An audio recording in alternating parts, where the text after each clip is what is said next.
Dia bahkan mengambil bagian-bagian tubuh dari korbannya untuk dimakan.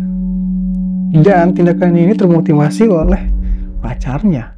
Assalamualaikum warahmatullahi wabarakatuh. Yokoso de Katomuji Channel. Seperti yang udah kita bahas di awal tadi, kali ini kita kembali lagi membahas kejadian kriminal nyata di Rusia yang mana dilakukan oleh seorang pemuda berumur 23 tahun yang mana selain melakukan berantai, pemuda ini di Rusia ini juga memakan sebagian anggota atau organ tubuh dari korbannya. Ih, ribet sumpah. Untuk kalian yang tertarik dengan kejadian-kejadian kriminal-kriminal nyata kayak gini dan tertarik dengan channel gue ini, silahkan klik subscribe, like jika kalian suka, dan cantumkan kolom komentar bagaimana pendapat kalian tentang pembahasan kita kali ini. Pada suatu malam di tanggal 21 Januari tahun 2012, ada seorang pria masuk ke dalam sebuah toko perangkat keras dengan cara memecahkan jendelanya yang memancing alarm dari toko perangkat keras tersebut berbunyi. Lalu pria tersebut mencuri 3 pisau dan uang senilai 9.908 rubel Rusia atau sekitar 315 US dollar pada saat itu. Tetapi pelaku ini belum tertangkap pada waktu itu. Nah, beberapa hari setelah itu, setelah pembobolan dari toko perangkat keras tersebut, barulah pihak kepolisian berhasil menangkap seorang pemuda yang bernama Alexander Bychkov. Alexander Bychkov ini terbukti bersalah telah melakukan pembobolan pada malam hari tanggal 21 Januari tahun 2012 tersebut. Nah, di saat ditangkap di kediamannya, di saat itu pihak kepolisian mulai menginterogasinya di rumahnya si Bychkov ini. Dan di saat itu, kayaknya pihak kepolisian malah mendapatkan sebuah kasus yang lebih besar lagi sekedar dari perampokan biasa ini. Di saat itu pihak kepolisian membuka sebuah buku diari dari si Bychkov ini. Di saat dibuka ini buku diari dari si Alexander Bychkov ini, pihak kepolisian begitu terkejut ketika dia melihat sebuah catatan kesehari-harian dari si Alexander Bychkov ini yang mengaku dirinya adalah seorang serigala tunggal, dan dia telah juga mengakui setiap perbuatan yang telah dilakukannya dari tahun 2009 sampai dengan tahun 2012 bahwa dia telah melakukan serangan berantai yang selama ini benar lagi dicari oleh pihak kepolisian di daerah Rusia waktu itu.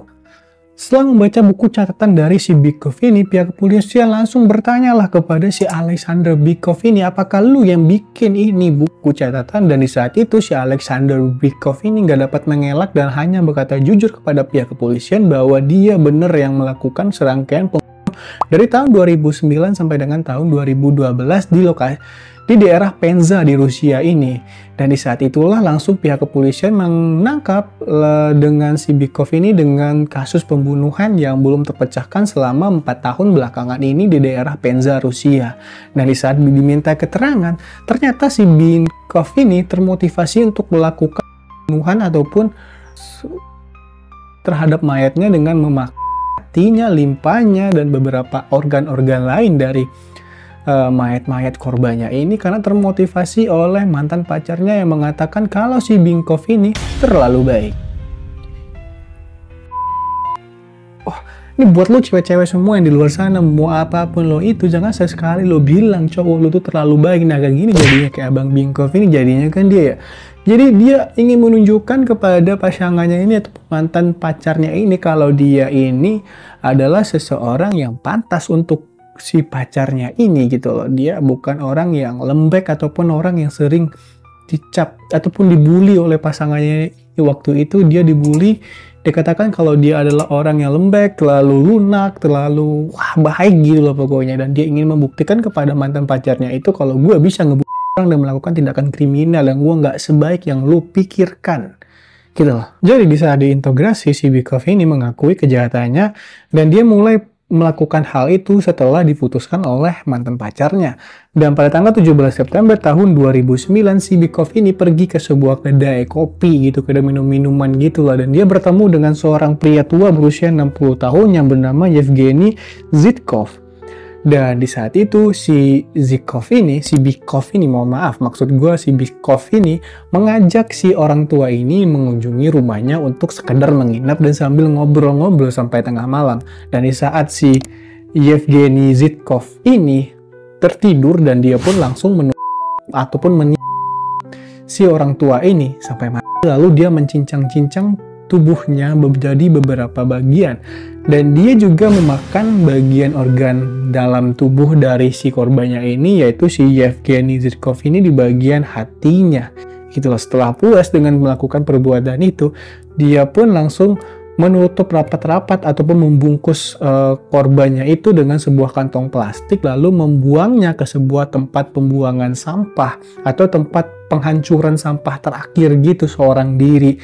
Dan setelah kejadian pertamanya ini, dia mengakui dirinya ini adalah seorang Rambo gitu loh. Dia mengapresiasi gitu, dia sangat senang dengan tindakan yang dia lakukan pada waktu itu.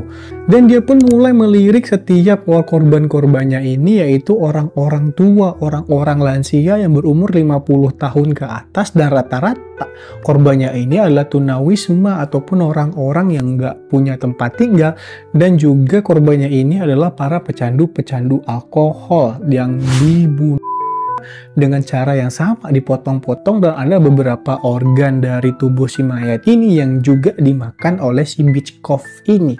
Dan untuk menyelidiki, waktu itu pihak kepolisian agak sedikit gregetan gitu, untuk kenapa sih lu bunuh orang tua gitu loh, nggak lu bunuh juga bakalan, mohon maaf, meninggal sendiri gitu loh, kata si pihak polisian gitu. Dan kenapa harus dilakukan secara sadis kayak gitu? Di saat itulah si Bychkov ini mulai menceritakan masa lalunya.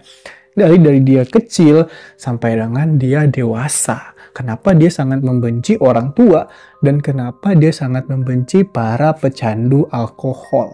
Bernama lengkap Alexander Vladimirovich Bychkov, lahir pada tanggal 1 April tahun 1988 dari pasangan Irina dan Vladimir Bychkov. Keluarga Bychkov ini tinggal di sebuah rumah yang dibeli oleh nenek dari pihak ayah Alexander ini dekat Belinsky. Dan 2 tahun kemudian adik laki-lakinya Sergei lahir. Irina memaksa anak-anaknya untuk bekerja keras di kebun sayur keluarga sejak kecil. Anak-anaknya termasuk si Bychkov ini juga dipaksa bekerja demi uang untuk tetangga mereka, serta mengumpulkan besi tua dan akan dipukuli jika mereka pulang ke rumah tanpa uang. Bychkov dan saudaranya juga melakukan pencurian kecil-kecilan sehingga mereka ditangkap beberapa kali tetapi selalu dikasihani oleh sasarannya. Ketahui juga ternyata kedua orang tua dari si Alexander Bychkov ini, yaitu si Vladimir Bychkov dan Irina ini juga merupakan orang yang melakukan kecanduan alkohol. Dan dari situ pihak kepolisian mengetahui ternyata kenapa target-target dari si Alexander Bychkov ini ternyata karena didikan dari orang tuanya yang VOC dari kecil gitu, suka memukuli dia, suka menyuruh mereka itu melakukan kerja paksa gitulah, yang dari kecilnya yang penting apapun yang lo lakukan pas balik-balik lo udah harus bawa duit gitu loh. Dan targetnya ini adalah orang-orang pecinta alkohol gitu loh. Ayahnya dari si Bychkov ini, Vladimir Bychkov ini dengan cara menurut tetangganya kecanduan alkohol dan bunuh dari Vladimir disebabkan oleh dugaan perselingkuhan yang dilakukan oleh istrinya ataupun si Irina ini gitu loh. Jadi ayahnya ini gantung diri sekaligus dia juga pecandu alkohol. Dia gantung karena mendapati istrinya selingkuh gitu loh. Jadi ayahnya si Bychkov ini karena ibunya selingkuh gitu loh, anjay. Dan setelah dia gede sekarang, dia juga dicampakkan gitu oleh kekasihnya karena dia terlalu baik. Astagfirullah.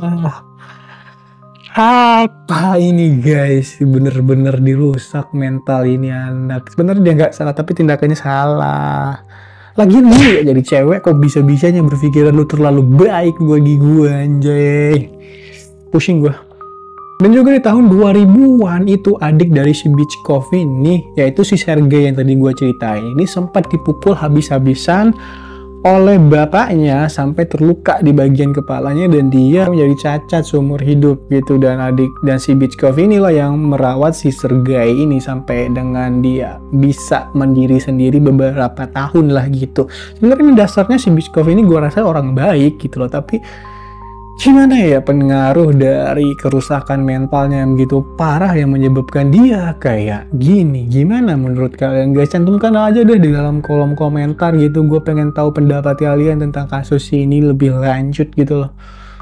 Dan dia juga mengakui pada tahun 2010 si Bychkov ini mengakui kalau dia telah Sergei Barazov K, yaitu siapa? Yaitu adalah pacar dari ibunya sendiri, dan mayatnya si Sergei ini sekaligus calon bapak tirinya si Bychkov ini dipotong-potong, dimakan beberapa organ dalamnya oleh si Bychkov ini, lalu dikuburkan dengan potongan-potongannya itu di belakang rumahnya sendiri. Bahkan ibunya nggak tahu kalau itu perbuatan dari si anaknya si Sergei ini meninggal dunia. Itu yang dia tahu, yang ibunya si Irina yang tahu ini kalau pacarnya ini tiba-tiba nggak ada kabar gitu aja, tahu-tahu udah dikoitin sama anaknya yang karena benci banget sama itu pacar ibunya. Ini gara-gara lu nih bapak gue ganti gitu lah, gara-gara lu bapak gue frustasi nak makan nih gitu, kayak gitu loh. Karena dia orang-orang berbakti ya, tapi berbakti dengan cara yang salah. Dan pada saat itulah si Alexander Bychkov ini ditetapkan sebagai tersangka atas pembunuhan berantai yang terjadi dari tahun 2009 sampai dengan tahun 2012 di daerah Panzel, Rusia ini dengan hukuman seumur hidup. Dan juga telah terverifikasi bahwa dia telah melakukan pembunuhan berantai sebanyak 6 kali kepada pria tua. Yang mana rata-rata korbannya itu juga di organ tubuhnya ataupun tindakan gitu. Tapi dalam catatannya si Bychkov ini sebenarnya dia udah melakukan 11 kali pembunuhan. Tapi pihak kepolisian tidak dapat mengkonfirmasi lagi 5 korbannya yang telah dibunuh oleh Bychkov ini. Dan mungkin itu aja untuk pembahasan kita kali ini. Dan jika kalian suka, jangan lupa untuk like, subscribe, sertakan komentar kalian, lalu bagikan video gue ini. Gue Kato Muji. See you in next video. Bye-bye.